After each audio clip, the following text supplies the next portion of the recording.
The crescendo of World Dairy Expo for me, visiting with the Wisconsin Milk Marketing Board. It's Friday afternoon, sunshine is out, all is right with the world. Oh, and by the way, James Robson, CEO of the Wisconsin Milk Marketing Board, here with us in the marketplace of the Alliant Energy Center Expo Hall. Always glad to have this as kind of my last broadcast portion of World Dairy Expo. I just have a blast because there's always something new that we want to be talking about. Now, if people have been paying attention to me on the radio or on television, I've been talking about the butter market. Couple days it went crazy up.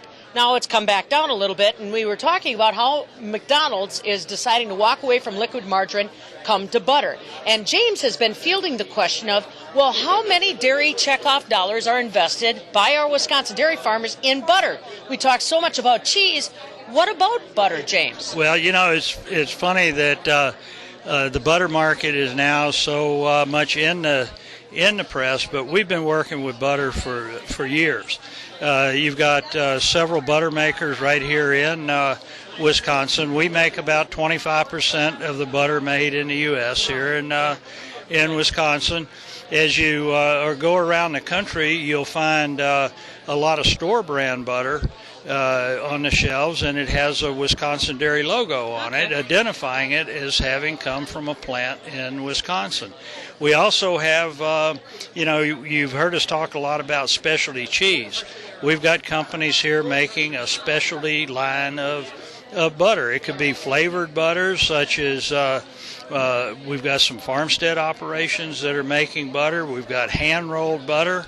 We even have some companies, one in particular, making butter that's not sweet cream butter like most people think of, but it's made from whey cream, which means it's adding value to the price of whey because that whey is being used in a finished product. So there's a lot of things that WMMB has been doing with butter. And I mean, I do want to give credit to DMI for funding a lot of the research that led to this decision by McDonald's.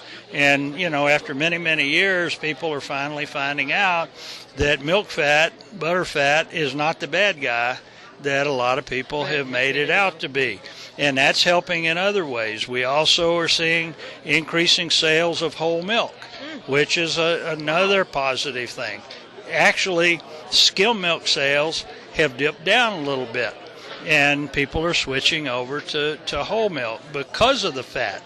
And, we're seeing other full-fat products that 2 or 3 years ago, it was like, no, I cannot eat that. Now people are seeking out full-fat items, and that's really good news for the dairy farmer. Boy, I would say so. What else is happening out there? You have so many different irons in the fire on behalf of the Wisconsin Milk Marketing Board. You and I talk quite often about the pizza companies that are so engaged with our Wisconsin cheesemakers and some of the other food retailers. What do you see developing that we might really be banging a drum on in 2016?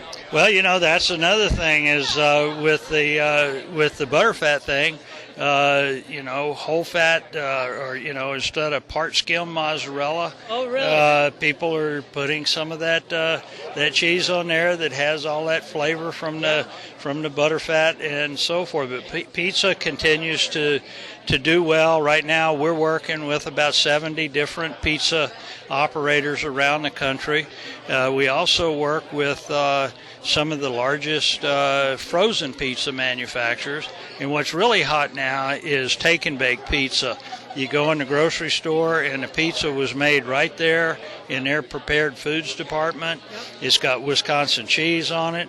You got a nice big logo from Wisconsin cheese on there that says all the cheese on this pizza came from Wisconsin. So we're working hard in that category as well. You know, I've talked about this previously from the Wisconsin Milk Marketing Board booth, but I really like to ask James. We're competitive. We're competitive. And James is competitive too. How are we doing? I mean, we hear rumblings on the West Coast. I always am curious. We love it in Wisconsin. We do a good job of consuming our Wisconsin cheese. But how are we doing breaking into those other markets? How are we working on getting dominant share in those other markets? Well, if you look at the sales of Wisconsin cheese, 90% of Wisconsin's cheese is not sold in Wisconsin. It's sold outside of Wisconsin. And some of our biggest markets are California, Texas, Florida, and New York. And I have a regional manager that lives in San Francisco. I have one in Dallas. I have one in Tampa. And I have one in Philadelphia. So we're out there in those markets working hard. We also have regional managers in St. Louis and Cleveland, Ohio. So we're out there knocking on doors, working with our partners who are all the manufacturers around the state. And California, by the way, is one of our biggest markets. And it's really fun to go into a pizza place out there and see a sign that says, "We serve Wisconsin cheese." Oh, I love it.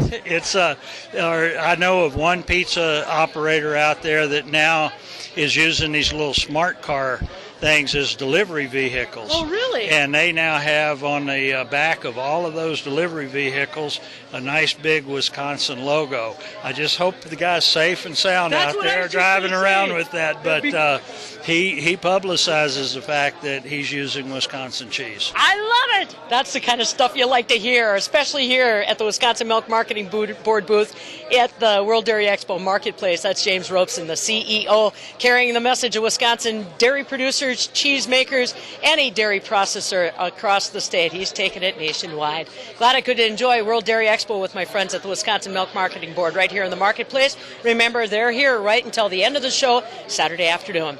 From World Dairy Expo 2015, it's been my pleasure. I'm Farm Director Pam Yankee.